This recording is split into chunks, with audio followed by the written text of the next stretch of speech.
I've handled and led some of the biggest brands like Lay's, Walkers in the UK, Bournvita when I was at Mondelez in India, etc. 8 kilo chocolate a person eats in 1 year in UK. Yes.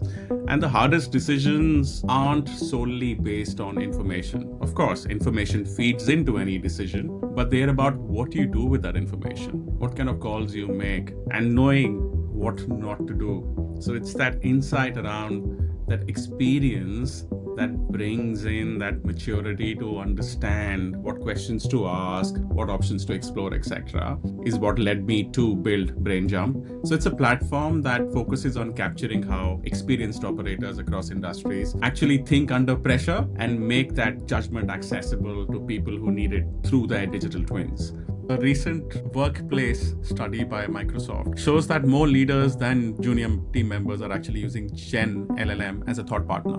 When you look at the current wave of AI for CPG, what is this biggest trap you see a lot of founders are falling into? So I don't color my hair, but thankfully it's just stayed here. So I don't know why it's happened, but it's just happened.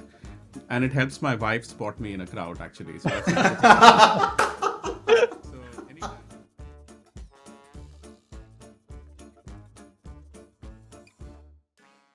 Hi, this is Shubham Tiwari, Hi, I'm Akhil.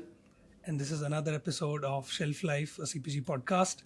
Today we have with us Amit Singh, who is a marketing leader with over 2 decades of experience shaping global brands. Some of my personal favorite brands like Cadbury, PepsiCo, Coca-Cola, McCormick. He has been in high stakes situations. He has taken decisions that are complex, that have real world context. Amit is now building BrainJump, more on that later, which is a new platform that aims to make expert judgment available on demand by turning lived experience into intelligence decision ready AI. In this episode, we're going to talk about the politics of decision making, why insights gets ignored in CPG, and the chaos of the annual planning cycle. Amit, welcome to Shelf Life. Thank you, Shubham. Thank you, Akhil. And thank you for the kind words. I think I should attach you to my mirror every day to hear you say good things about me to feel better. How about telling this to your wife? Yes, exactly. But an idea for a new AI product, a mirror that makes you feel good. Let's note it down. You should have my AI avatar on BrainJump then. Yes, About that. absolutely. So, Amit, before I get into today's podcast, please tell us a little about BrainJump. Where are you with the product? And it sounds exciting to have someone with real world knowledge right at fingertips. But please tell us more. Sure. A little bit, because I know just this before you go on podcast. BrainJump, Sorry? I have always had a question from a very long time. Amit, what's the secret of your hairstyle? So, Akhil, We have interacted for so many times, and every time I've been thinking there is some secret. so it was only a matter of time before you would ask. And it depends on how much of an introvert a person is before they actually get to ask me. So this tells me that you're a bit more of an introvert on a Good spectrum than a insight. Yeah. few others, right? So I'm used to this question. I first started getting this gray hair in the front when I was about 20 years old, so about 5-7 years ago. And when it first started coming in, I thought my entire head is going to be gray in no time, but it stayed there. So I don't color my hair, but thankfully it's just stayed here. So I don't know why it's happened, but it's just happened. And it helps my wife spot me in a crowd actually. So that's a good advantage of it. So anytime, we are in a busy place, a new city, exploring some Christmas markets, for example, in December, a month ago, she just looks out for the hair and she can easily spot me.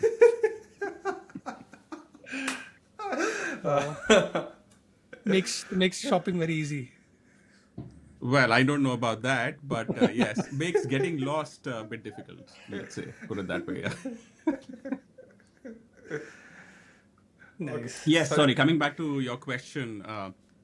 Over the last 3 or 4 years, as I've gone into more senior positions, I've noticed a bit of a pattern because, you're involved in more high stakes conversations, making more high stakes decisions, etc. And the hardest decisions aren't solely based on information. Of course, information feeds into any decision, but they're about what you do with that information, what kind of calls you make, which I'm basically loosely summarizing as judgment. What trade-offs do you will you be making? What's the context of it? What the timing of it is, and knowing what not to do. So it's that insight around that experience that brings in that maturity to understand what questions to ask, what options to explore, etc., is what led me to build BrainJump. So it's a platform that focuses on capturing how experienced operators across industries, so we'll see if you qualify, Shubham, actually think under pressure and make that judgment accessible to people who need it basically through their digital twins. So it's a system that's going to create digital twins of people who've been there, done that, which doesn't just know what they know, but also thinks like they think, challenge assumptions like the real person would. So it's still early days, and it's been fascinating, in terms of journey for me, because I've spent close to 20 years in the corporate world where processes were more or less set. You guys know about the startup world a lot more than I do. So I'm learning, burning my fingers a lot, but also learning every day. Right. So, Amit, I mean, as the subject of this podcast is, the war rooms of CPG. So I, can't help but think that there are war rooms in CPG and startups are like war zones altogether. So we know, and that's why, this topic we chose for this particular episode. So let's start. Amit, you've been in war rooms for like more than 2 decades across different continents. If the high stakes decision making process had a specific snack based on your career, the snacks or the products that you help launched, what would it be? Spicy, bitter, surprisingly sweet, anything. Yeah, so I think I've been on the battlefield as much as I've been in the war room. But the Oscar nominations just came out yesterday. I don't know if you guys have Yeah, seen them. A few surprises, I think. Sinners. Yeah, 20 nominations for Sinners. Yeah, 16, 17, I think. But yeah, Okay. still, nevertheless, quite a few nominations. And I'll use a movie cliche that's been used quite a bit. So if it's been used on your podcast before, then apologies in advance. So a war room is like a box of chocolates. You never know what you're going to get, right? So it's a famous dialogue from Forrest Forrest Gump. Gump. But yeah, but anyway, I'll answer your question though. I won't keep you busy with riddles throughout. I'd call it a samosa and a chutney combination. So, samosa because it's crunchy, sometimes it's hot. There's a bit of urgency around eating it because, it's hot and it's best enjoyed hot, etc. It's a bit spicy as well if it's a nice authentic samosa from a certain part of India, maybe not Jaipur, and it's best when shared. So there's no fun in eating a samosa alone. There's no fun in being in a war room alone. And the chutney is what adds that punch of flavor and unpredictability to every bite. Sometimes there's too much chutney. It becomes too tangy. Sometimes there's too little chutney and there's no fun in the bite, etc. So it keeps you on your toes, and it's hardly ever perfect. So I'd say samosa and chutney. Nice. Do you think samosa is a commodity? I think it's art. Is everyone makes a different samosa. Well, it again depends on where you're sitting, my dear friend. I'm in UK. I don't have as free access to samosas as you do, given where you are. So for me, any samosa is an art, but therefore it's commoditized here. But when I'm in India, I wouldn't compromise on the samosa. If it's not good, I go to the next place and buy it. So context is really important. Nice. Okay, so Amit, let's dig further in the war room. And you have sat in hundreds of them. When this pressure is on, the market is shifting, what are top three things you always wished you had on the screen, which you have never had till now? I'll use a combination of, I guess, tangible and intangible things because your question gives me the liberty to do that, I think. So the first thing I would say is a calm set of heads, all with the same intent of what we want to achieve and with no ulterior motives. So this is easier said than done, But in an ideal world, that's the first thing I would ask for, which is everybody wanting to achieve the same thing. The second thing I would say is the same understanding of the lay of the land, or at least striving to have the same understanding of the lay of the land. So, what is working? Why is it working? Why isn't it working? What have you learned from mistakes, or what have you learned from things that went well in the recent past, etc.? So, the same understanding basically. The third thing I would say is, again, because it's a magic wand type of question, I'd say three pullable plans, conservative, balanced, and bold, showing trade offs and resource asks. Simple.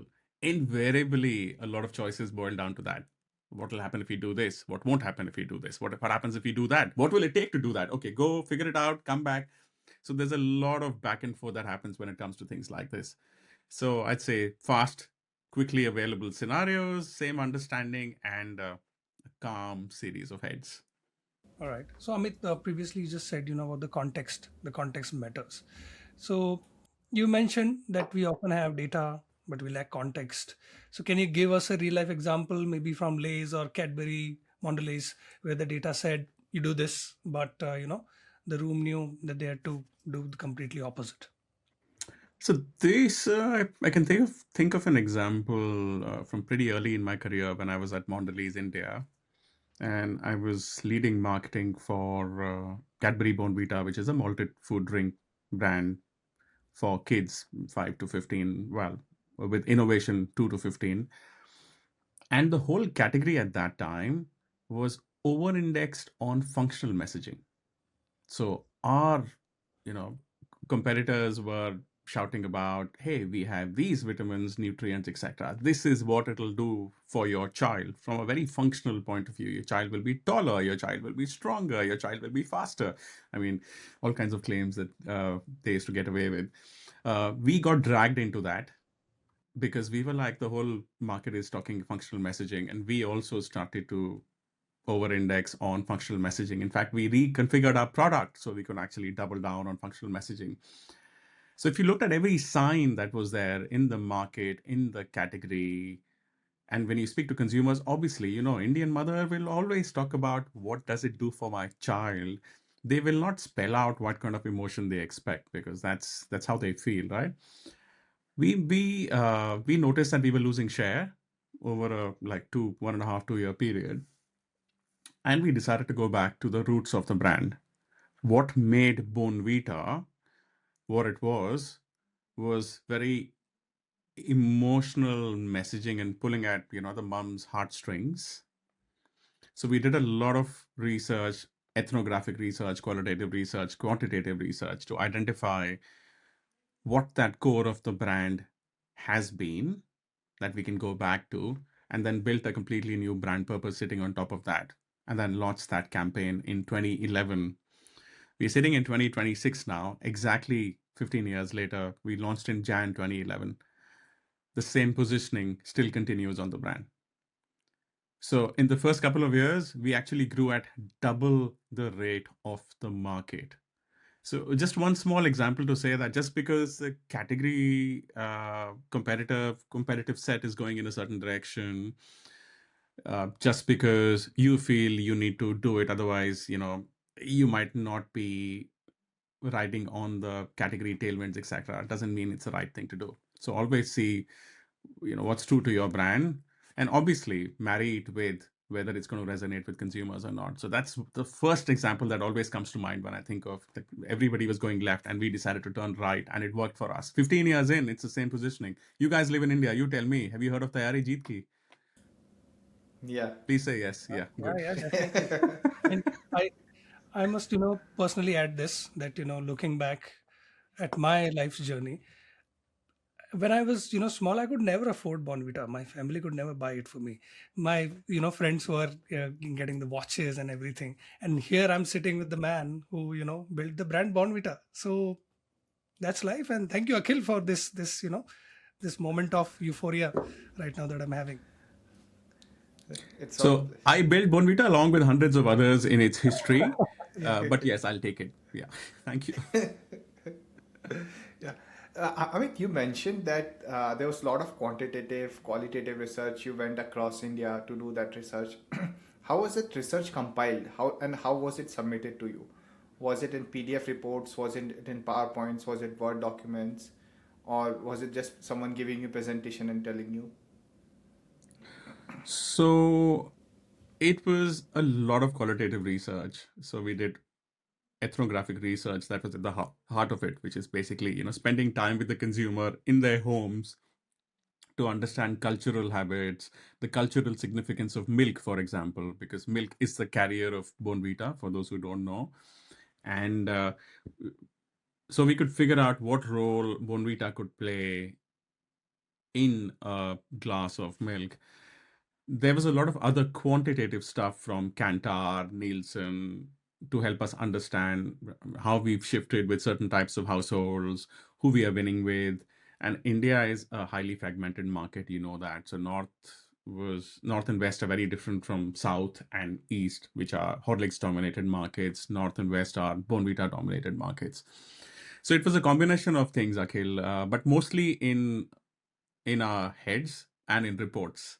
Basically, there was no smart tool, quote unquote, which showed us everything on one dashboard, basically. So we'll come to it later on, but when we've spoken about what you guys are building, etc., for me it would have been a dream to have that like 15, 17 years ago, right?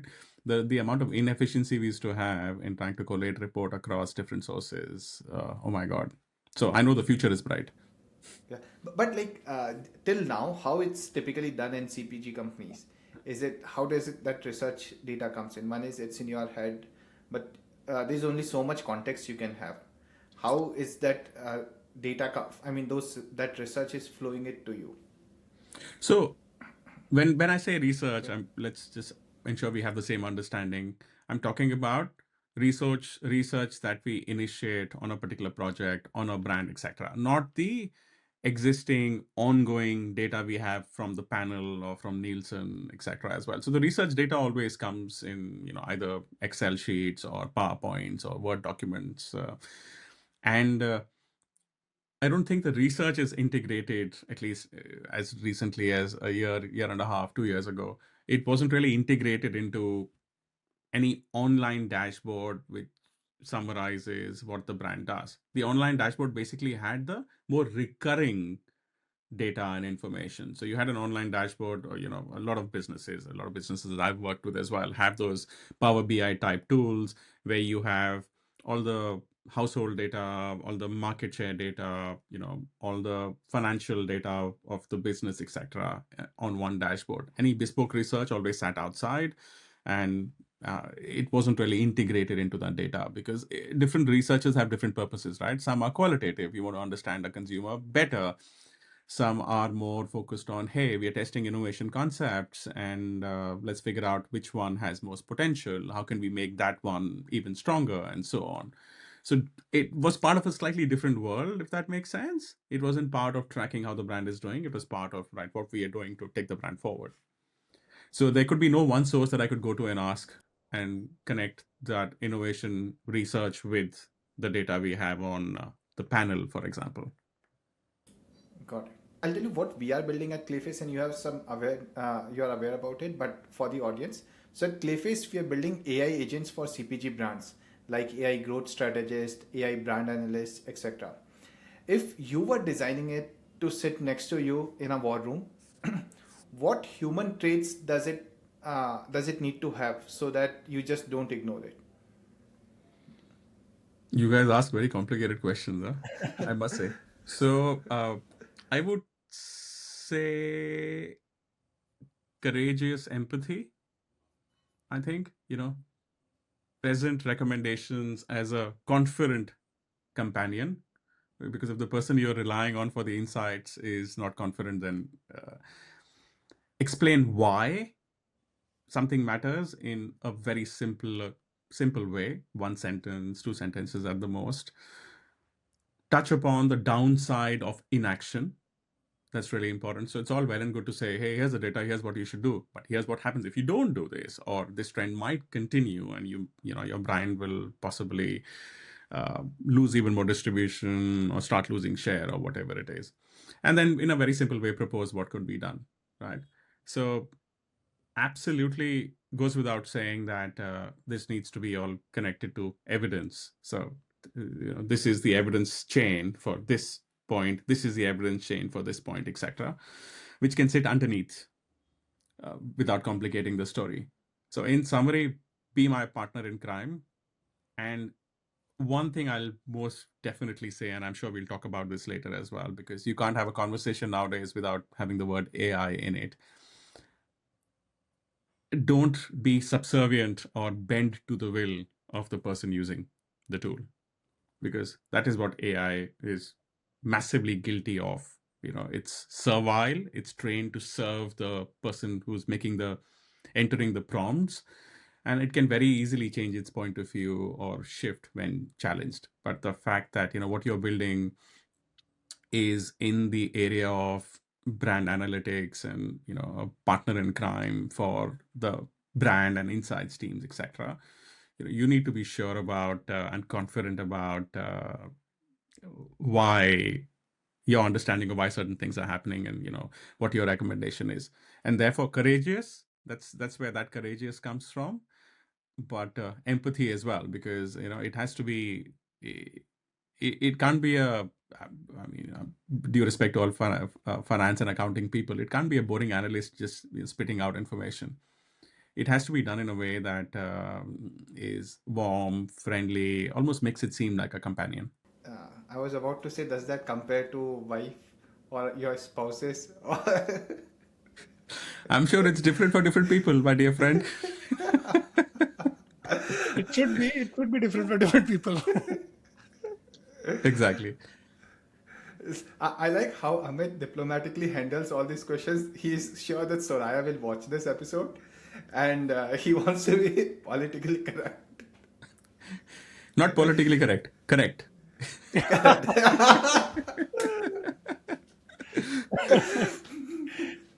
Okay. Is the in the world of CPG, is the biggest gap today a lack of information, or is it just that the information is too slow to matter when the decision is actually being made, or that information is just not there? It depends on businesses, because I've been in different types of businesses. I've handled and led some of the biggest brands like, Lay's, Walker's in the UK, Bournvita when I was at Mondelez in India, etc., where budgets weren't that much of a problem. We had access to all kinds of reports, etc. But I've also been in more recently in a business where a large business, but did not subscribe to as many sources of data as some of the older businesses that I spoke about. So I wouldn't attribute lack of action to they did not have enough information. So I don't think at any stage it is about lack of information. It's about understanding what you have and then having a very clear point of action or plan of action, sorry, and being decisive about making calls. So the value is in rapid, actionable synthesis of, whatever signals you have from the data to real decisions in the moment. And there's nothing stopping teams from saying, hey, this is what we have. This is our understanding from the limited information we have. Here are the assumptions we are making. So let's quickly validate these assumptions and run with it. In my view, you should never be in a situation where you say we don't have enough information. Acknowledge it, move on, or do something else in an area where you have more information. Right. Amit, earlier you said that in CPG back then the data was not really complete. The narrative used to always win in the war rooms. So regardless of the budget and the data, the narrative mattered. Like you gave the example of Bournvita. So how can a tool help a brand manager control that narrative better? Does it need to tell a story instead of just showing a chart to the war room? Yeah, I mean, story is a very loose word. I'll use the word simplicity, right? And the way I test simplicity of storytelling is, if I tell the two of you my, let's say, the idea for what behind what I'm building. And if you have to go and explain it to two other people, will you accurately replay it? True. If not, then my story is not clear enough. And it comes out in this way in which the simplicity with which I express it. So I think finding a very simple way of explaining why not, how, etc., is really, really important. A lot of decisions aren't made because story isn't clear or there's no alignment on the takeout. So how can you synthesize that data into an insight? Again, data and insight are different things, so I just want to be very clear about that. And also call out where we don't have information, where maybe we are making assumptions or leaps of faith. But how do you express it is, in my view, the most important thing, because that's where the decision is made. If at that decision point you don't have a clear explanation behind why you're asking for a certain budget or why you're asking for a slight pivot in the plans, it's not going to happen. It doesn't matter how good your insights are if you aren't able to express it clearly. So you're saying your narrative should be simple and Apps simple to understand. I mean, always do the grandmother test. right. Always. I mean, if I can explain it to my grandmother and she can understand it, then I mean, with all due respect to all grandmothers, sorry, grandfather test as well. If our grandparents can understand it, then yeah, Now you're being it's simple. politically correct. Have to be, yes. Yeah, my team has been telling me to ask questions because Shivam mentioned politically correct. There's a word called HIPPO, and there's a HIPPO effect. I don't know whether they keep saying based on my size or just because they feel like I'm gonna turn in one. But their view is HIPPO is someone highest paid person's opinion overrides the research. A word I recently learned from my team. I don't know what all gets discussed behind my back nowadays. But how do you politely challenge the hippo without being seen as arrogant? Or any tips from experiences? So, as we are building at Clayface these AI agents, how do we build a system that's strong enough to gently correct a VP when their gut is wrong? And you mentioned before that the AI today is guilty of being servile. It changes its answers based on when you challenge it a little bit. But in a business world, that can't be the case. Yeah, absolutely. So first things first, the, I can we can do a separate call on what else your team say about you. For the right amount, I can disclose some of the secrets, Akhil. So Yeah. yeah, I'm very easily bought, Akhil. So let me know later on. Then yes, I would say, see, there's a very political aspect to the question you asked. So in all honesty, I don't think the answer can only lie in present the data in such a way that the whoever sees it just aligns with it and runs with it. I don't That's not a realistic scenario, but we can strive for that. We can improve the odds of that happening, right? I think that's what you're hinting at. But to address the first part of what I said, I think feeding the hippo's ego is very important. So Akhil, if you think you've put on weight, the team should ensure that they help you continue on that journey. Also, I think there's an art in presenting recommendations or presenting data in a way that somehow makes that person feel like they've contributed to that decision, even if it is slightly contrary to the line of thought that they've typically had on that point. So it's a delicate thing, but it's something which is very possible to do, saying, hey, this is what you had said in that meeting, so we got this idea and therefore we explored this route, and here's what our recommendation is. So that's a softer skill, I think, which you which you get with experience. The other thing is being completely upfront and honest about getting to the why that person is saying what they are saying, right? So if the example of the VP you gave, if they have a particular point of view, absolutely get to the bottom of it, whether through Clayface or any data sources they have, etc. Is that point of view based on something that the team are not aware of? And once they became aware of it, does it change what they are recommending? If, or it could be that, hey, the other person had a wrong perception of what happened in that previous campaign. So let's go in and correct that with the right evidence and, telling the story in a very simple way. So long story short, my advice to Clayface would be to, strive to build a single source of truth that builds clarity, as much as possible removes ambiguity, and gets everyone on the same page. And I've said this before, but I'll say it again. Insights and diagnostics need to be evidence-based with a clear link back to the source of that. So I'd say same understanding, and then nicely navigating, understanding where that person is coming from, because they have a point of view for a reason. Amit, I'll this just reminds me of a quote, Akhil, from the TV series House of Cards. Like, tact is the ability to tell someone to go to hell in a way that they look forward to it. So Yeah, I so think this is the opposite. Your idea has come from heaven, and it has actually helped us create an even better idea. Brilliant. Win-win. Yeah. Is there something you're incorporating in BrainJump also? The AI avatars.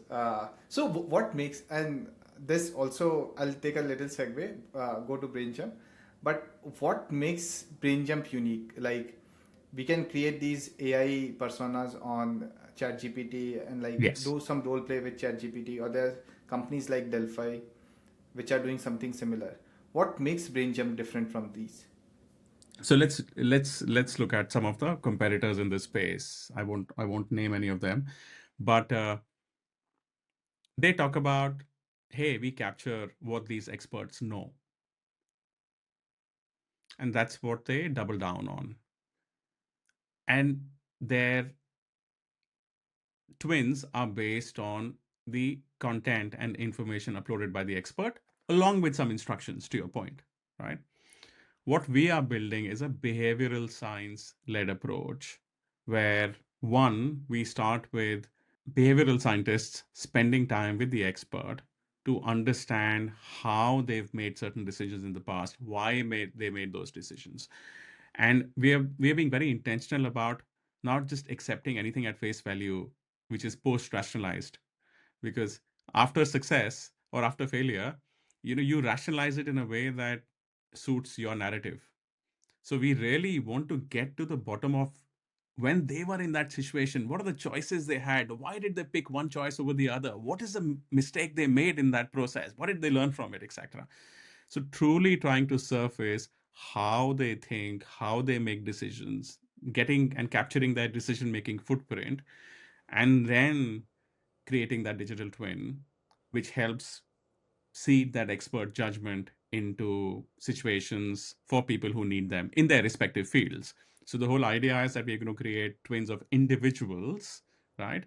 And then people who need the help or the support or the advice will reach out to the individual or the expert in their field.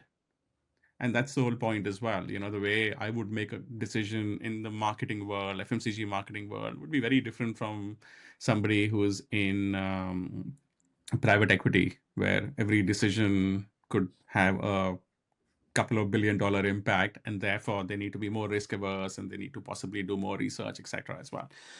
And every individual also has a very different way of making decisions. Some are bolder, others are slightly more, short-term focused, etc.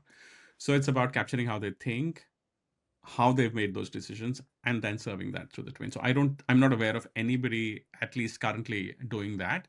But what it goes to show, you gave the example of Delphi, and a few other players are also coming up in the market. It goes to show the potential of the market going forward, because when you look at the kind of funding they've got, it shows that there is potential for these AI based expert twins, and there's a market for those.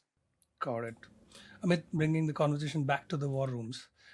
When a decision comes down from the top and it fails in the market, where does the buck stops when it comes to the accountability? Does the board take the hit, or does a tool take the hit?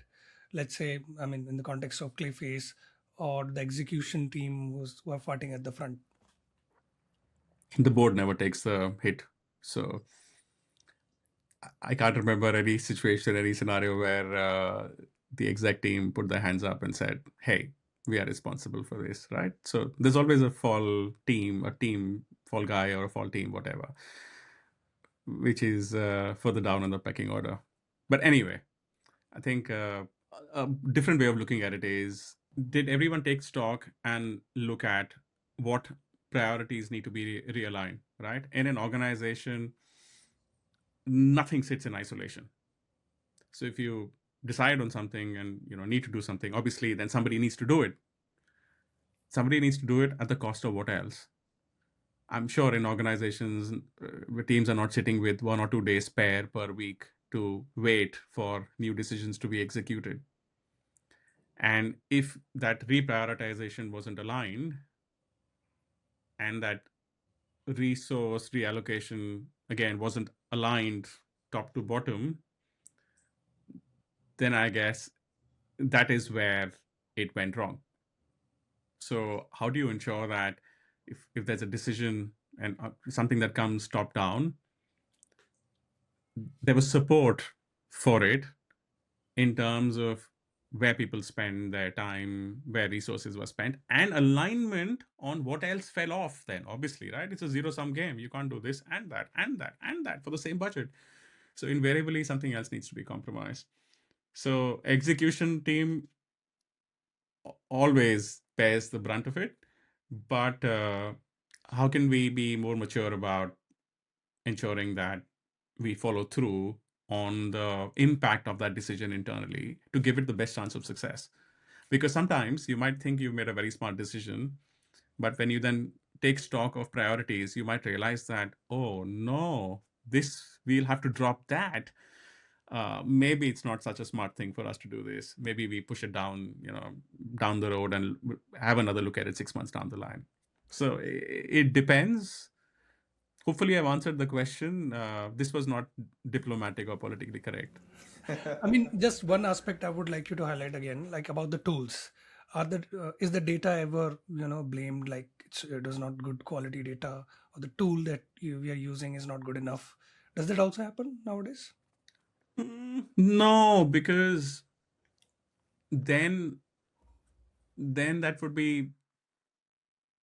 I read a very interesting book about. Okay, this is a slight aside, and then I'll come back to directly answering your question. I read a very interesting book about accountability sinks in organization, right? Which is create processes or tools or validation frameworks, etc., which are responsible for telling us what to do, so that if something goes wrong, you blame the tool, not the person. I mean, there's a wild stat, I can't remember exactly, but over 90% of innovation launches in FMCGs fail. Have you heard that? I think it's somewhere around that, maybe 80%, maybe 95% even, but it's a crazy number, right? Why?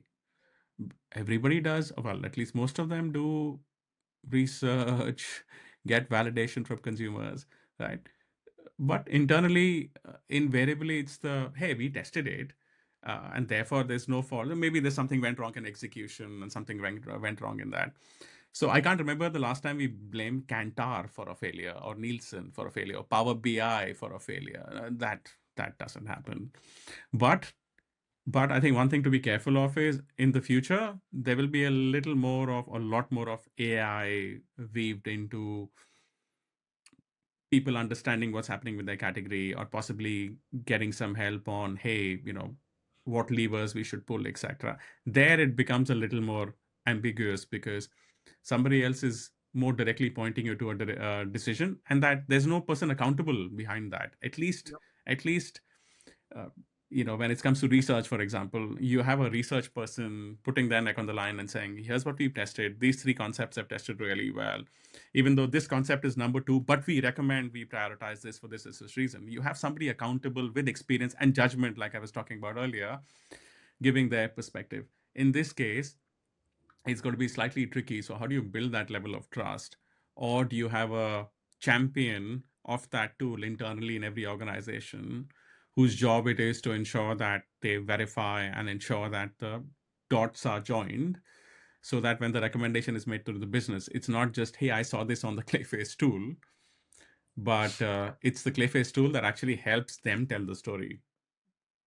Does that make sense? So you're not making the decisions. For your tool will not be making the decisions. Your tool will be helping somebody make a decision, or will be pointing somebody in a certain direction to probe further.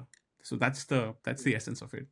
Yeah. And the book is called Accountability Sinks. uh I have it somewhere here. I'll send you the link. I can't. I very recently read it. Yeah, I'm very bad with names. I mean, I remember Shubham and Akhil for today. Apart from that, I've forgotten all the names. Thank So you. yeah, I'll send you a picture of that, the book cover. So it was recommended by a friend in the industry. It's quite fascinating. It just shows that why certain people survive in the board even after 10 years of failure after failure. Yeah. It's interesting. Both you and Shubham have bookshelves on your left or right side. Like Shubham also have a nice bookshelf, a big where he has like hundreds of books. And I think the way you were going towards a book was also somewhat similar. Good. Very, very perceptive. I was wondering how you saw that. Do you have a camera that I haven't seen here? But I must say that, I mean, Shubham was recently at the Jaipur Lit Fest, right? So I think he's Yeah. a more voracious reader and follower than I am. I'm a good collector of books. So have you heard of the concept of anti-library? So my anti-library is much bigger than my library. Oh, yeah. Anti-library is a part of the library that you haven't read. Absolutely. If you're a serious reader, you must have more books that are unread than that you have read. I Yeah, mean, but also if you're a very light reader, also that's true, right? So there needs to be a certain proportion, which is a threshold. In my case, I'm not happy with the threshold, but I'm trying to create yeah. more and more time to read. I recently read another book by an ex-CMO, which I found quite fascinating, which is lying just here. I just read it, finished it last week. It's Bullshit. quite interesting. Yeah, Yeah, Bullshit Inc. It's a good what- no holds barred look at what happens in the war rooms. Actually, you guys might find it oh, interesting. Yeah. okay. Okay. I'm also reading a yellow cover book, Matt Ridley's The Evolution of Everything. It's wonderful. Awesome. Now, next is you need to buy Lay's, the yellow brand. Yeah. Stay with the theme. Yes. Okay. So, Amit, there's something called as frozen middle that happens when C-suite in a company shouts go, but the execution dies in somewhere in the middle management. How do you actually take a directive from the boardroom to the factory floor without it getting diluted? And why this frozen middle happens? So this is connected to the point I was making earlier, right? Which is don't just decide and go and then turn a blind eye to it's not my problem now. People will sort it out, you know. Look at other things that will be impacted and align on what needs to be recalibrated. Nothing in an organization, lives in, again, sorry for repeating the point, but lives in isolation. It's always interconnected to other decisions, other priorities, etc.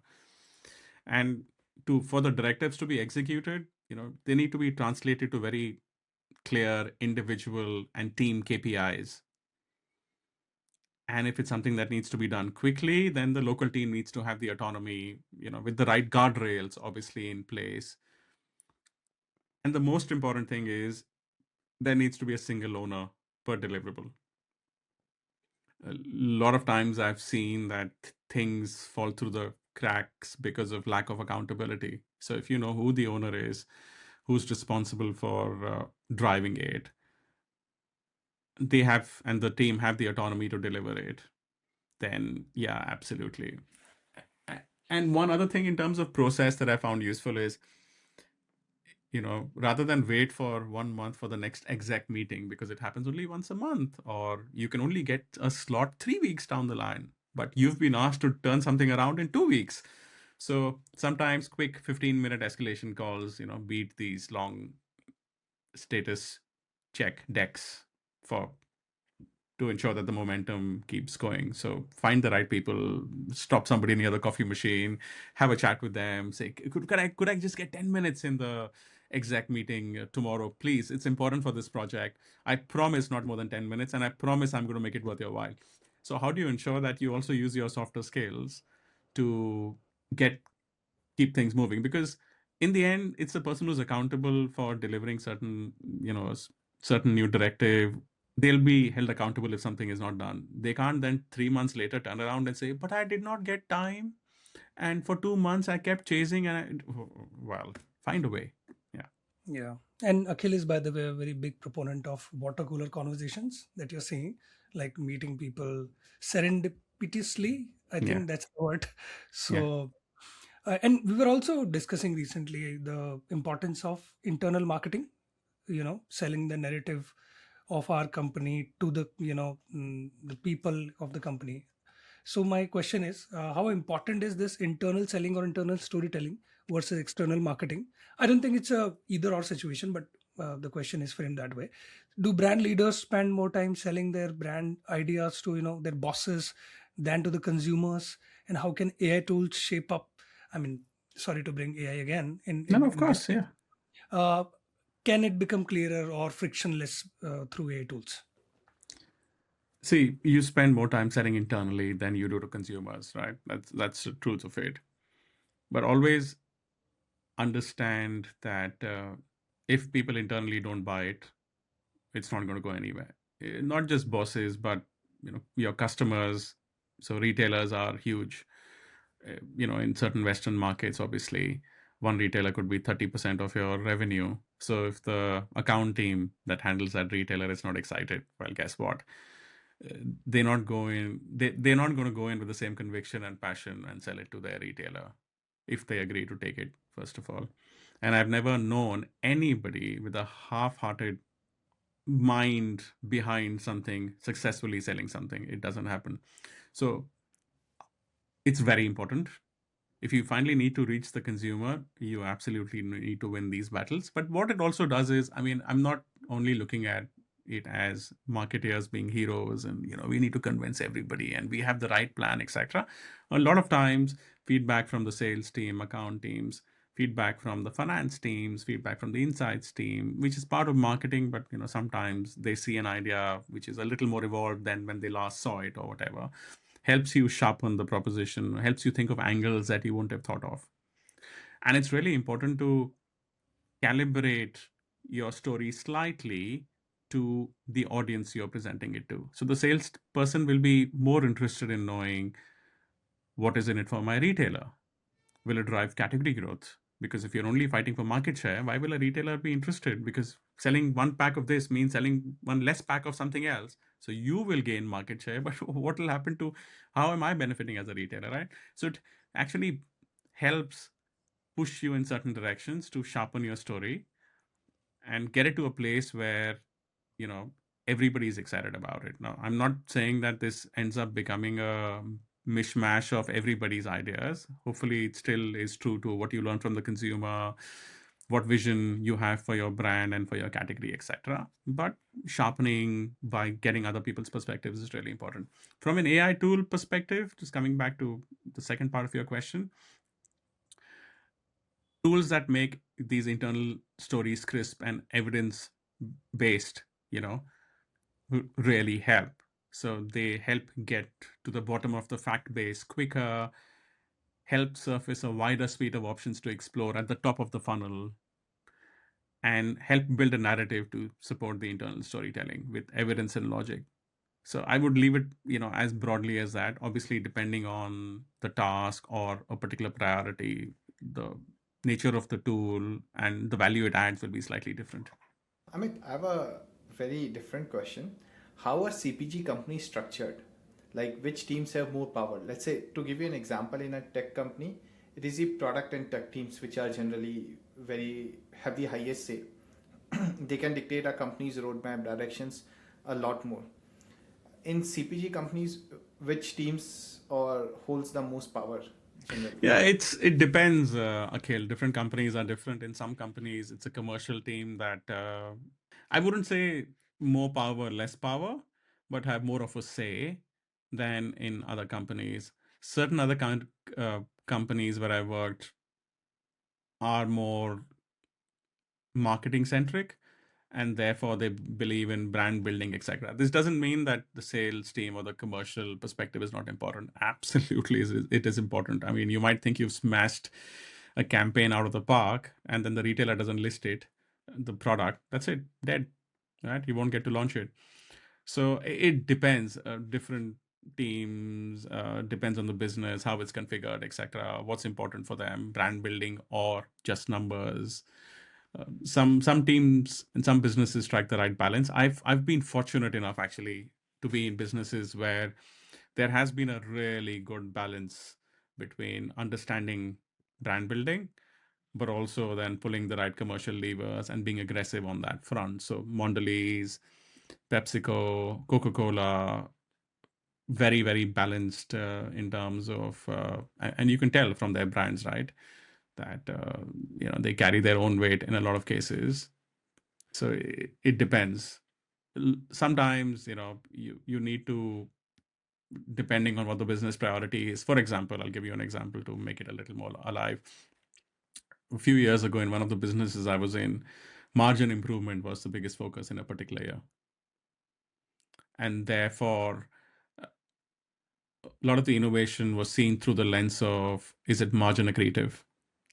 It doesn't matter if it's growing the category. It doesn't matter if it's going to help us, potentially protect some share loss that we are seeing, etc. First of all, is it margin accretive? And that becomes the first filter. And then, yes, how's it doing? How has it done in research? Our customers, which is retailers, excited, etc., also comes in. Obviously, that's important. But yeah, it depends on the situation. It depends on the company and the culture there. Moving on to the products that you launched, Amit, and your experience around that. So you successfully launched Cadbury Bournville in India. Much to my chagrin, I was aghast when I ate a dark chocolate in my life for the first time, and it was Cadbury Bournville. I was like, who's gonna eat it? But then I saw tremendous success on the dates that I went on. The Cadbury Bournville dates were amazing, and it was hip to eat Cadbury Bournville. So my question is, how did you preempted that? I mean, I didn't know anyone who wanted to eat any kind of chocolate other than sweet chocolate. So how did you build this category from zero? Did you have to ignore the data, because data clearly says that Indians are obsessed with sugar? So how did that happen? Yeah. So I'll tell you an interesting story. When I joined Mondelez right after my MBA, as is normal in FMCGs in India, you start in sales. You spend a few years in sales, and before you move to marketing, which I would recommend to anybody in any market, if you ask me, because it really helps you appreciate the challenges and the finer nuances of the retail landscape. What are the challenges a salesperson has, and how easy or difficult is it to have a conversation with the customer, and so on. So on the first day, I moved into my marketing role. And this was a newly created role of a premium chocolates brand manager. So my role was created to actually initiate the foray of Cadbury into premium chocolates. And there was no benchmark I had within the whole category, Cadbury world globally, because there is Bournville in the UK. It's not a premium proposition. Cadbury also over here acquired Green and Blacks, which was a fairly well established organic and dark chocolate brand over here, as an example, to make that first foray into that space. So my manager at that time, he's still with Mondelez, 25 years, 26 years, I think now, and counting. He got a big case of dark chocolates from around the world, some of the best chocolates from every corner of the world, put it on my desk and say, okay, this is yours to handle from now. And it had, Côte d'Or, Ghirardelli, which I absolutely love. Obviously, lots of Lindt variants, etc. And the frame of reference for me was not India. Frame of reference, obviously, I'll come to that. I'm not ignoring the local consumer. So hopefully this doesn't go out as a snippet. Context is really important, remember. So the frame of reference was, hey, let's look at the more advanced chocolate markets in the world. How advanced are they in terms of dark chocolate consumption, etc.? So France and Belgium came out pretty much at the top. Close to half of the chocolate sold there was dark chocolate. Obviously, consumers there have a slightly different palate. So that was a good starting point for us, saying, hey, there are markets where chocolate penetration is significant, and dark chocolate could play a big role. The second thing was that India, at that time, the per caps, I might get it wrong, but I think it was around 40 or 50 grams consumption of chocolate per caps. Even if I take out rural India and look at urban India, I think it was 300 grams. That's it. UK, as an example, was 8 kilos, right? 8 kilo chocolate Yes. a person eats Uh, in 1 year in UK. yes. Then, Then, so it must be like much higher now. yeah, well, No, yeah, it's maybe UK economy is like 0.2%, 0.3% growth. So, but Wow. yes, in the last 18 years, I'm sure it's gone up significantly. So there was huge potential. The point I'm trying to make is in urban India, where already there was 300 grams, etc., which by Indian standard was quite high, there was huge potential for us to bridge that gap between 300 grams and 8 kilos, right? We needed to get chocolate into new occasions. We needed to build that. And that's the last point I'm going to make about the local consumer. So there was increasing premiumization and experimentation with different kinds of profiles of food in India. Even now, I mean, it's like mental, but different kinds of food, etc. And we identified a very sharp target consumer that we were going after. So India's population then was 1.3 billion. Congratulations, we are now the world's most populous nation. Then we were only a sad number two. We identified 7.5 million consumers. That's it, in the top 12 cities to go after. That was our target consumer. And the math that I did, and certain class and certain experience of food consumption, etc., was obviously a part of that, because it was a very premium price chocolate. The average price was, I think, 20-25 bucks. This was 75, if I remember right, that we launched it at. So we honed in on that much narrower and sharper target. This led to a very sharp media plan, along with all the other collaterals that go with that. For example, we did sampling in the business class of Jet Airways, which was India's biggest airline then. We did, I did tie-ups with the Wine Society of India, and we did sampling with wine. So we got into that world and made it an aspirational part for an aspirational thing for a certain kind of consumer and audience. And lastly, we tried to lower the barriers and romanticize the product by building a consumption ritual behind it. So, this is not just any chocolate where you just buy it, break it, and eat it. You need to savor it. You need to enjoy it. So we romanticize that whole experience, that you need to break the bar. Did you hear the snap? That's because it has very low milk, so you can hear the chocolate snap. Did you take a whiff of the chocolate? You put it on your tongue, wait for a few seconds before it melts, etc. So we romanticize the whole experience, which I think helped create that aura around it. So yes, Yeah. I think the lesson is, be clear about who you want to target. If you try and be something for everybody, then you're nothing to anybody, if that makes sense. So we were Yeah. clear about who we were targeting, and I believe it's still pretty much alive and kicking in India, Cadbury Bournville. Yeah, definitely. I sure. mean, they He's ate, going the on girls days. ate more than me because I gifted the chocolate. So, So thank yeah. you for ensuring my bonus came in those few years, Shubham. It's because of lovely consumers like you. Yes. Okay. Process. So, I mean, Amit, I love the stories behind these brands. So please tell me the story behind Lay's Strong, the beer crisp also. How did that happen? And the conviction, where did you get that conviction from? It was a strategic bet for us. So, there's lots of flavor innovation we did on Lays and Walkers, which was very short term innovation to create excitement in the market, etc. Strong, Walker Strong or Lays Strong was always a strategic bet. We always wanted to make it a permanent part of the fixture. And this came from, enough evidence around acceptance of heat in meals and snacks across the length and breadth of the country, and in a few other markets in Europe as well. So it was a regional launch, not just a single market launch. I'll give you an example. When I moved to the UK like 14 years ago, I used to struggle to find authentic Indian restaurants.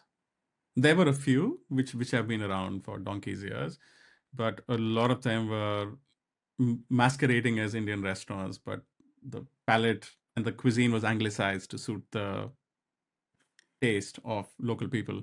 So it was slightly sweetened, and I mean, you Yeah. can't have. Yeah. Uh, it needs to have a certain level of spice.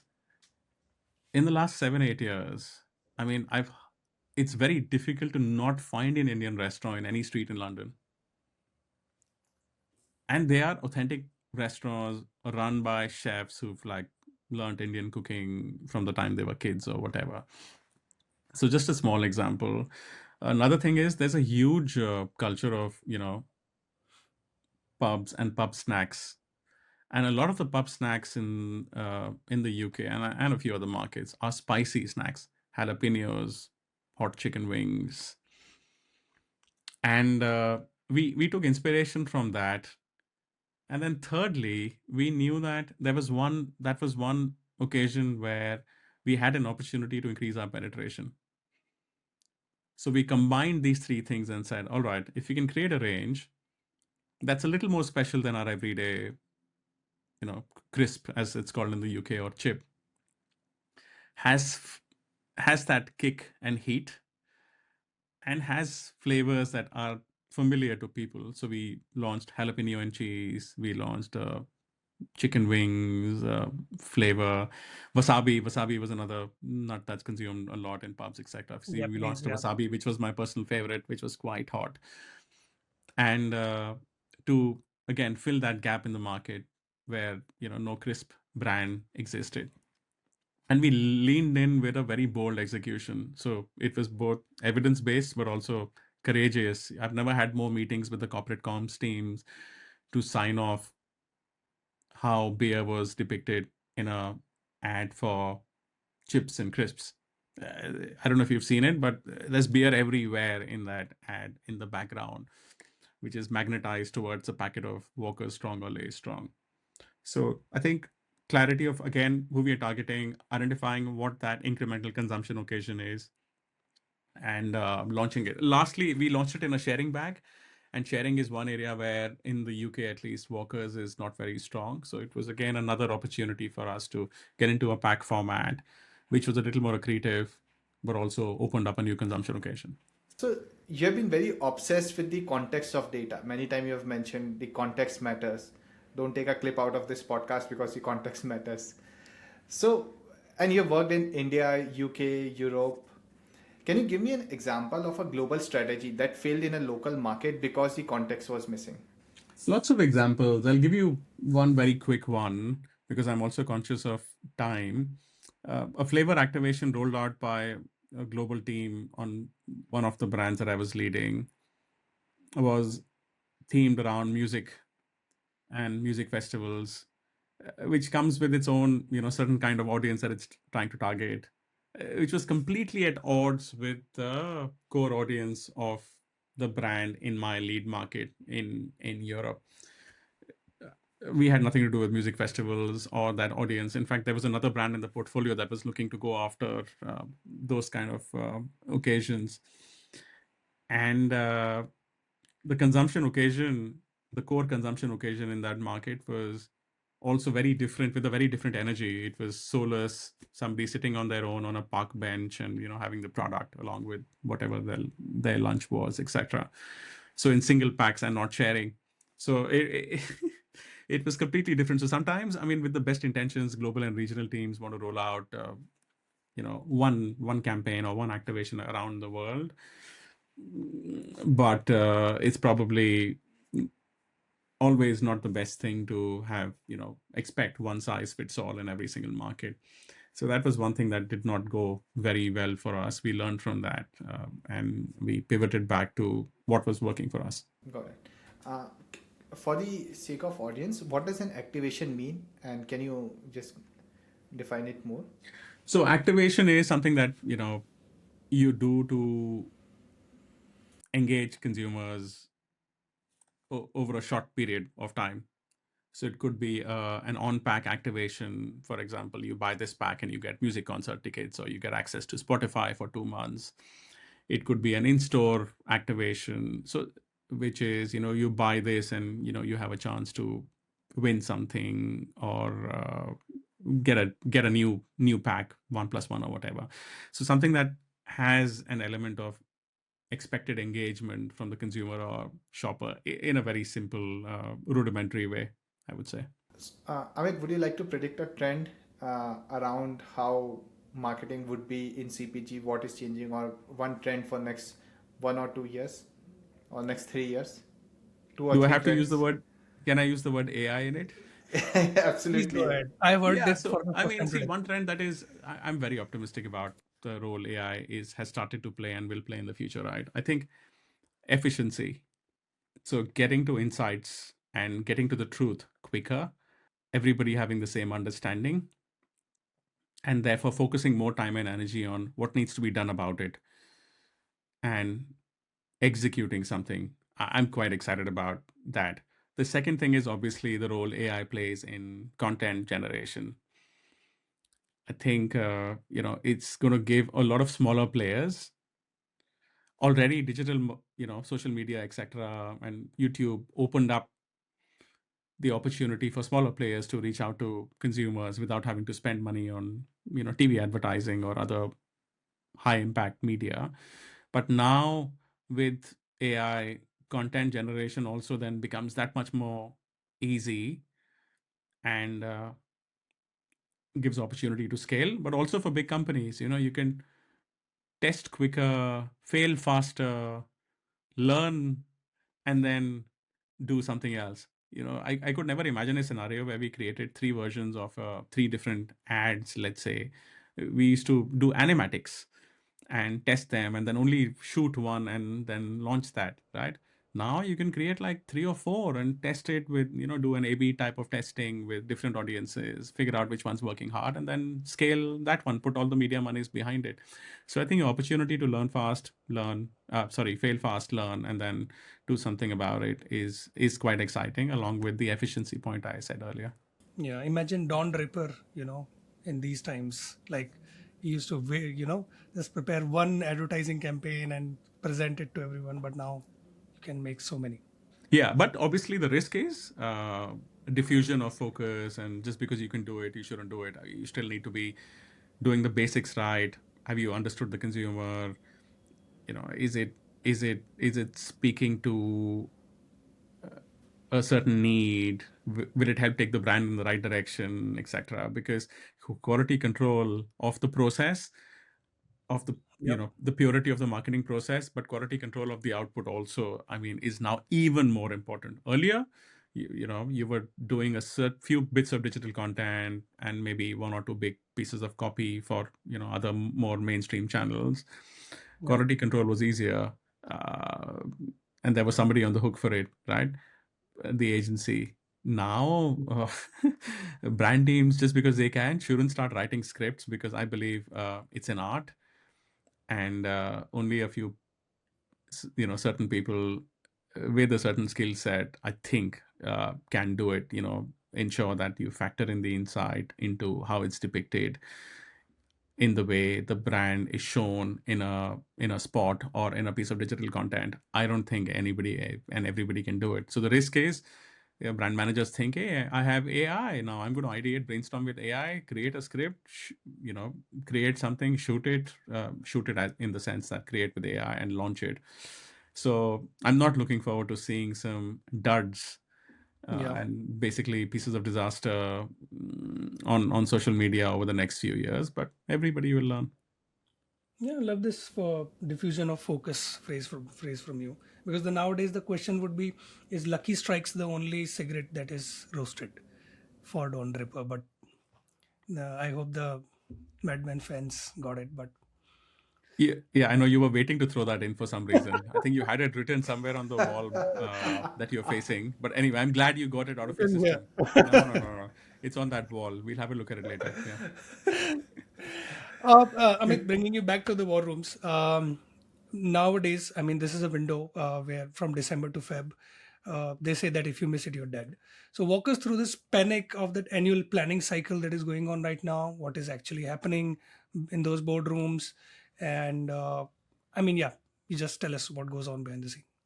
So it's a, well, first and foremost, it's a cross-functional song and dance. You're trying to understand, not trying to understand, but focusing on how the previous year went, because it needs to ladder up to a global narrative as part of a annual shareholder meeting where you announce your results for the year, etc. So that's important, and you can imagine the trickle down effect then on teams, right?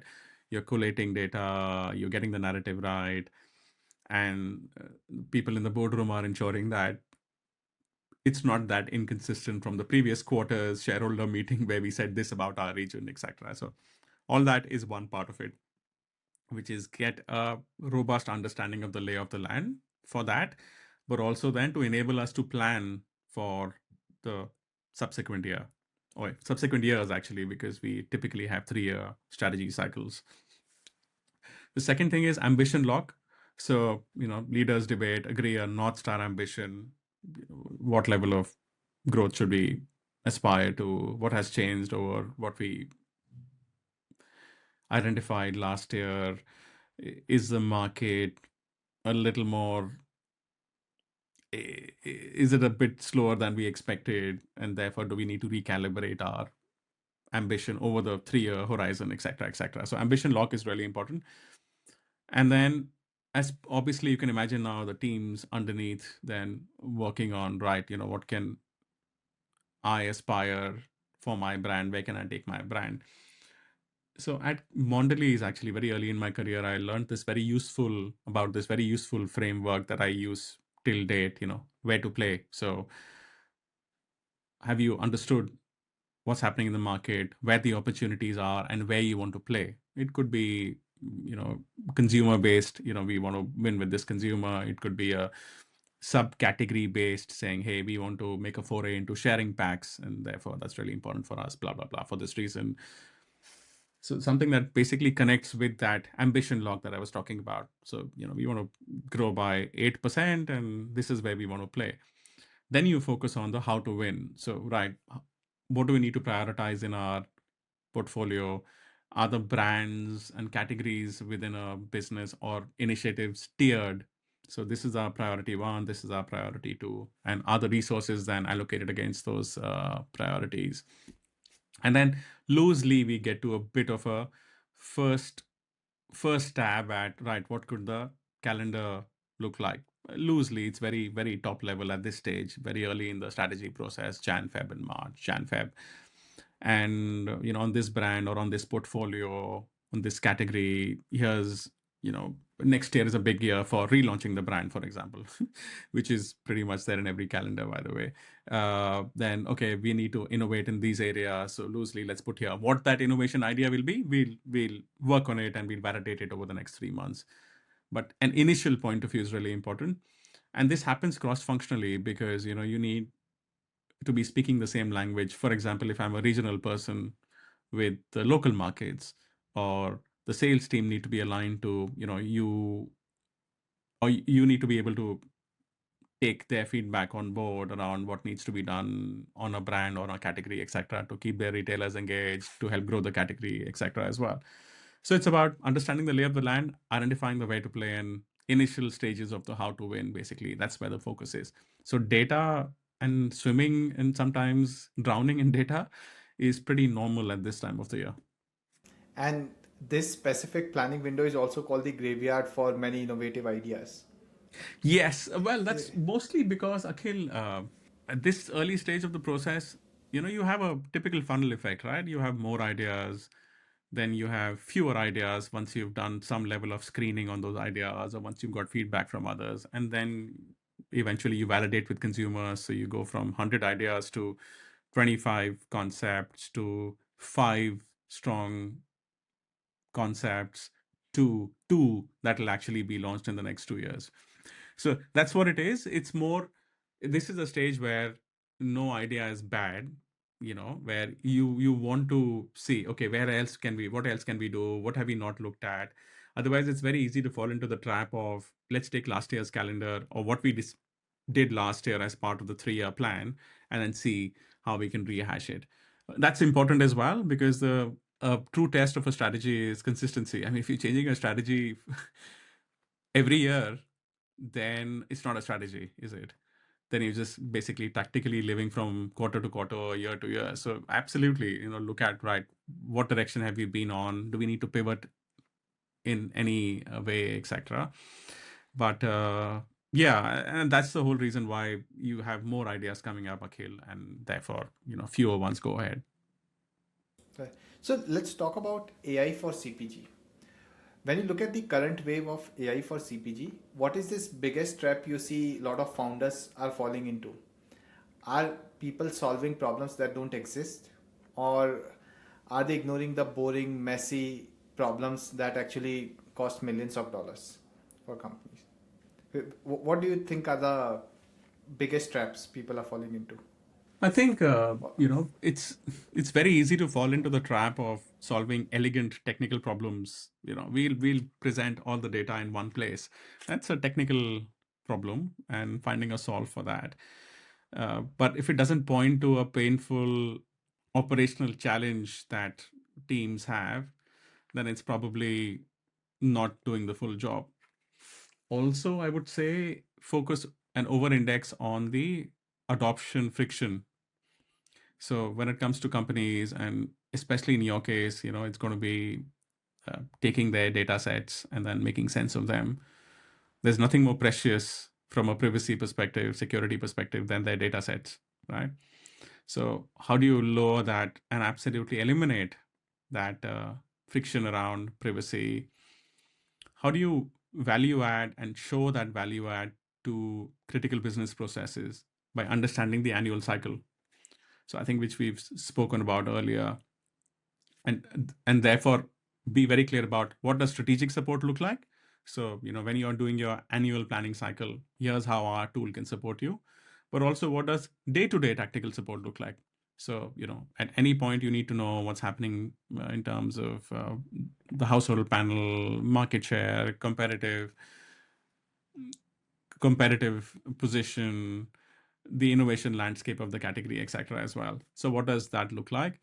And then in the initial stages, I would say try and build proven use cases, simplify onboarding, and then have a very clear deadline. So, right, okay, if you're starting to engage with this business at this time, like today, this is their priority over the next 30 days. We know from our understanding of their business cycle, and here's what value we can add in these first 30 days. Right. Amit, I'm really glad that you touched upon simplifying onboarding, because that is a perfect segue into my next question.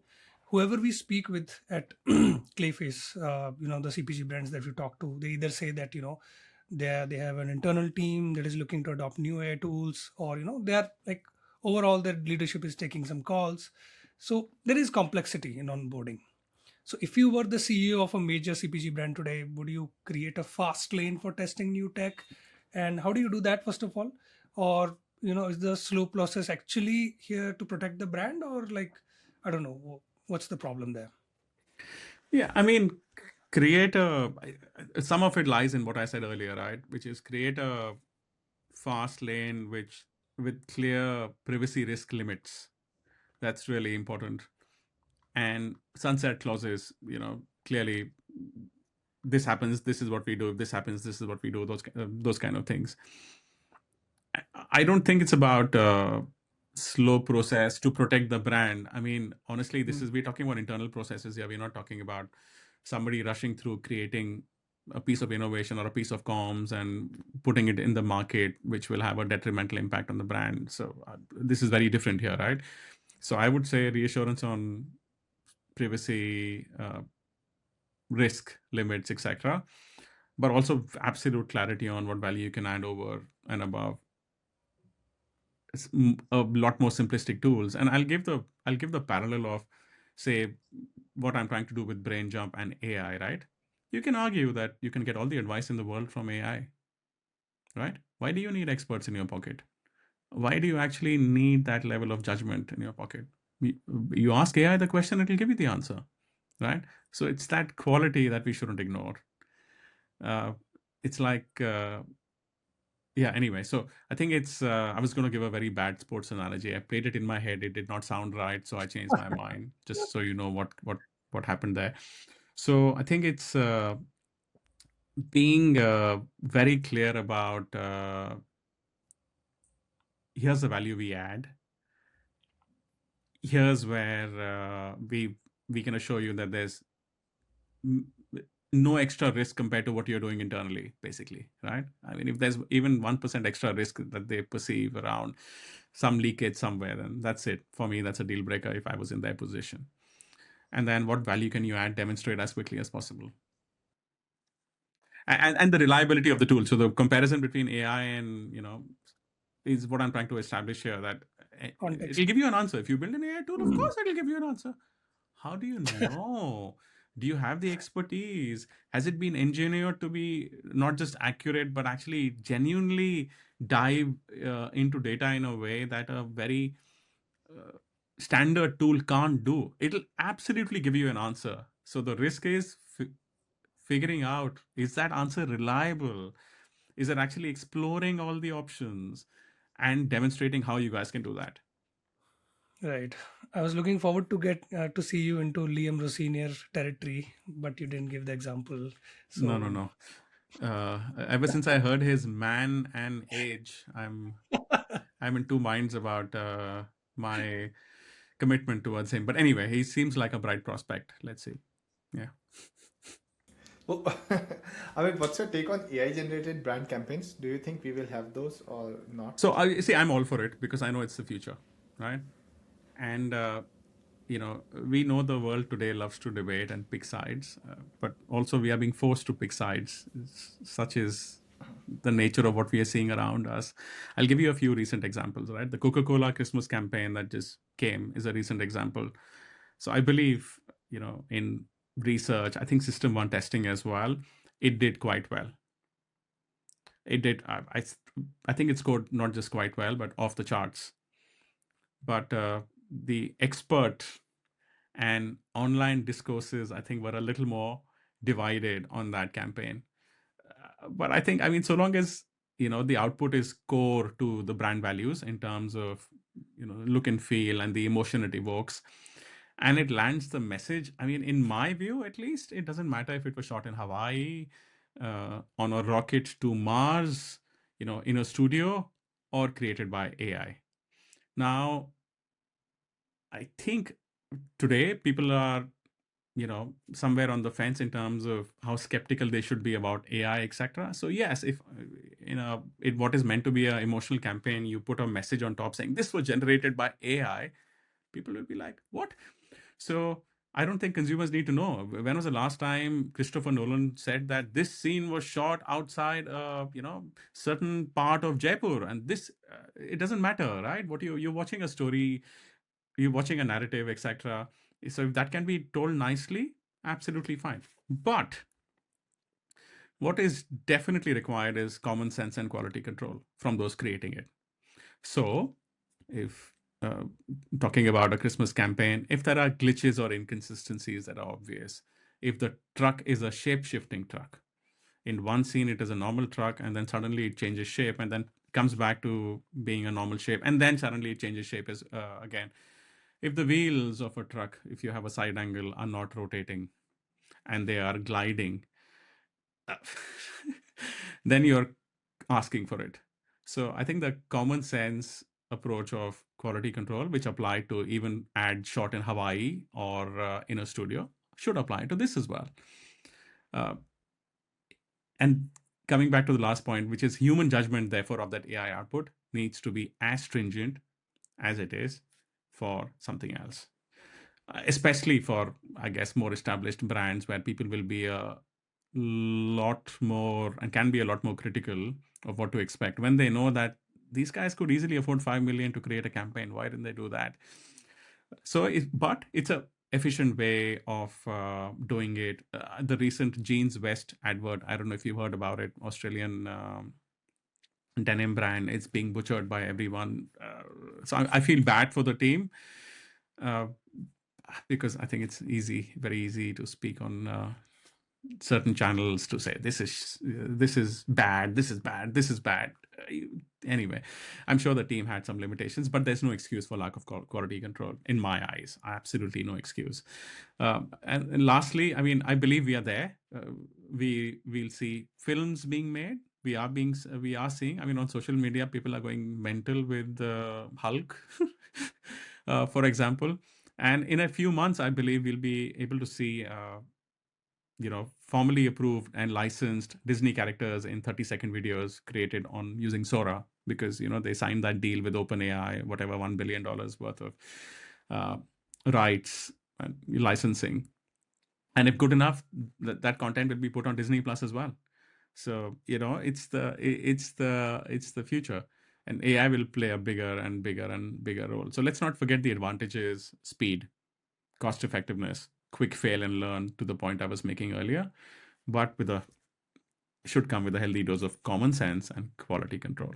Do you think we can ever have like a Harry Potter kind of character on BrainJump? Give me more context. He's an expert in what? Harry Potter, or let's say Dumbledore, who is a expert in dark. No, so because I think there is another website that I can point you to if you want to see those characters. So there's a platform called character.ai. Yeah. Where you can create characters for company, for entertainment, etc. So I think it fits better there. The whole premise of BrainJump is, again, distilling down years of wisdom and expertise into judgment that you can plug into your own context, etc. So it's quite different. So yes, if there was a real world Dumbledore, and with those battle cars, then I would love to have them on BrainJump. So it's only for real people. No fictional characters can be there. No, it doesn't make sense. No, yeah, maybe for fun in the future we might, but not as of now. Yeah. Okay. So one of your core missions. Okay, switching to BrainJump over here, since you're talking about it. So one of your core missions at BrainJump is to help experts share hard-earned wisdom. So it isn't just locked in their heads. Who is in more danger because of this? It's the junior folks, like a junior brand analyst, who is still learning the ropes of making a decision, or it's the senior VP who refuses to use AI much? So, I mean, ironically, it's neither, Akhil. A recent workplace study by Microsoft, I think it was done as part of LinkedIn, because that's a workplace platform, right? Shows that more leaders than junior team members are actually using Gen LLM as a thought partner. And we also know that there are limitations that Gen AI has in terms of the depth of thinking in any particular subject, etc. as well. So in my view, the real risk is making high stakes decisions without that access to lived judgment or that lived experience. And the way I'm looking at it is, it's not a platform that replaces experts. Absolutely not. I mean, if you have access to an expert, if you can afford to pay, whatever, $500 an hour, absolutely go and get the real expert. But the point is democratizing that expertise and making it accessible to whoever needs it at a fraction of the cost. And from the expert's point of view, it's basically scaling their expertise and wisdom beyond calendar limitations, right? So, I have 20 years experience in the industry. If somebody wants to consult me and needs my help on an ongoing basis, of course I can support them, but it's a function of how much time I have and how much I need to take out of other priorities that I have, including building BrainJump. So if I'm able to build something which actually can help students or people early in their careers who are making these calls, etc., as a decision support system, then there's advantage for everyone. Who would be the first few characters on BrainJump, except your own? Well, first few. What will you call it? Avatars, characters? I'm calling them twins. I'm calling them twins. So I'm less interested in, I've worked with some amazing leaders, and I'll be reaching out to them soon. And hopefully some of them would be at least interested in exploring or having a conversation. So I won't take one name because then I risk upsetting a few others because I didn't take their names. But I think more importantly, it's not about celebrity leaders. It's about people who have that genuine experience and have made those hard calls, have learned the hard way. They've walked away from short-term wins because of certain reasons.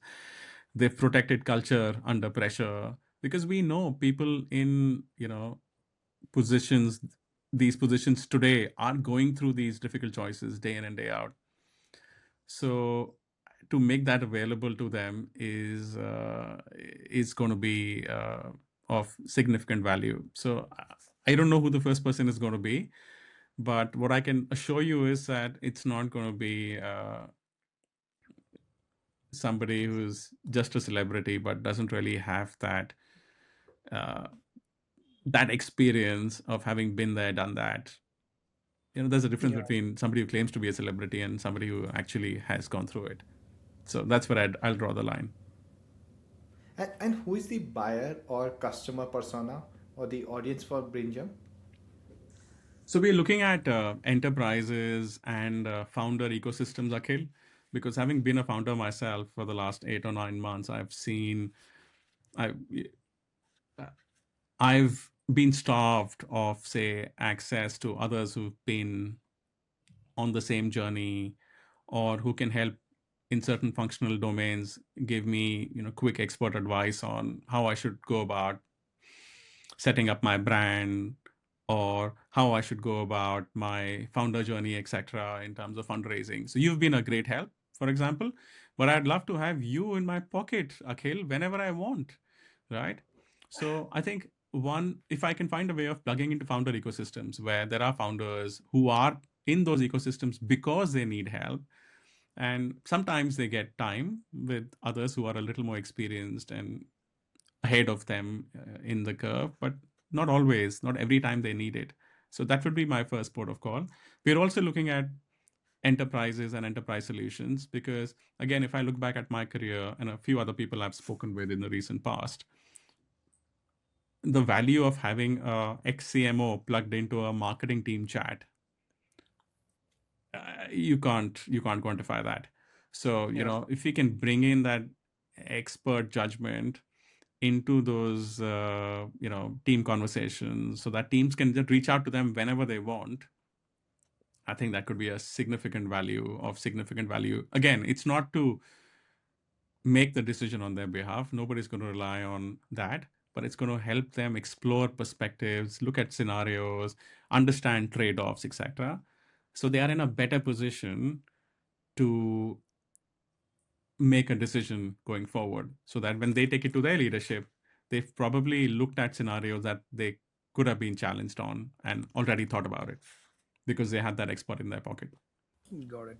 So, Amit, in your experience, how do marketers really learn the art of judgment? Because you say the lived experience gives you wisdom, and the wisdom really informs your judgment.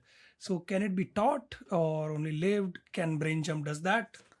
Can it bypass all of that?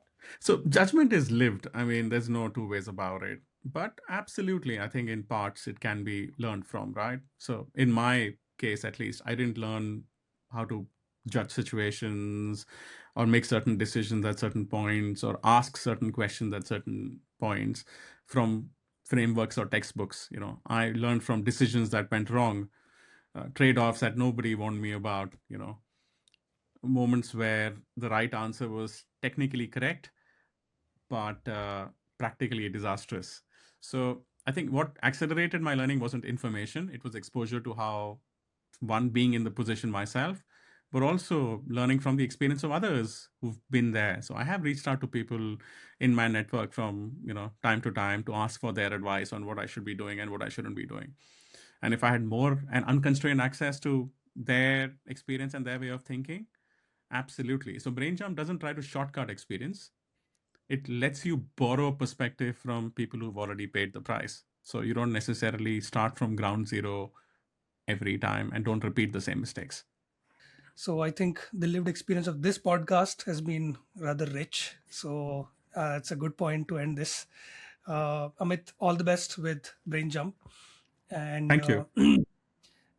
and we are also building Clayface. So anyone who's listening from CPG, do check out our podcast, BrainJump, as well as Clayface, and wait for the next episode.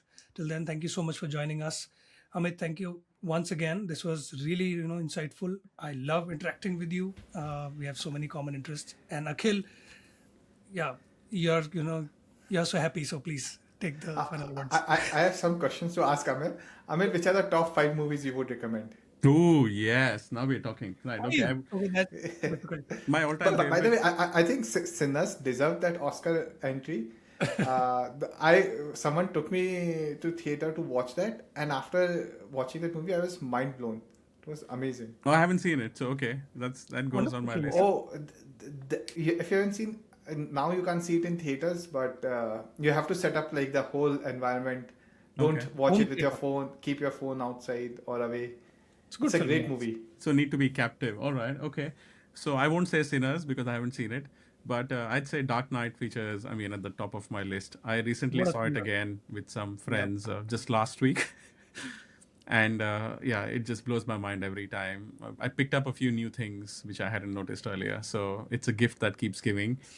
Then Pulp Fiction is the other one. I mean, the whole vibe of that film is crazy. The characters are mad, and that's what makes it what it is.